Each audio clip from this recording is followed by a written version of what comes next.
بسم اللہ الرحمن الرحیم۔ السلام علیکم ورحمۃ اللہ وبرکاتہ۔ ناظرین کرام، حافظ دواخانہ چینل کے ساتھ مرزا غلام مرتضیٰ آپ کی خدمت میں حاضر ہے۔ اس چینل کا مقصد یہ ہے کہ مختلف بیماریوں سے آگاہی اور ان کے مستقل علاج کے لیے آپ کی مفت معاونت کی جائے۔ اور آج جو نسخہ ہم آپ کے ساتھ شیئر کرنے جا رہے ہیں وہ ہے سر کی خشکی کے بارے میں۔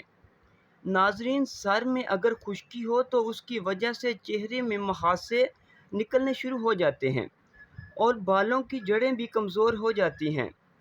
ناظرین، سر کی خشکی لڑکے لڑکیوں کے لیے بہت بڑا مسئلہ بن چکا ہے، اور اس کے حل کے لیے آپ کو چاہیے کہ ناریل پسا ہوا اور دہی ہم وزن لے لیں اور ان کو مکس کر لیں اور آدھا گھنٹہ تک سر میں لگا رہنے دیں، اور اس کے بعد سر کو اچھی طرح دھو لیں۔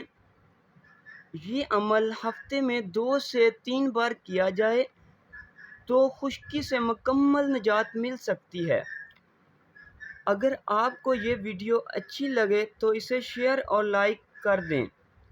اگلی ویڈیو تک کے لیے اللہ حافظ۔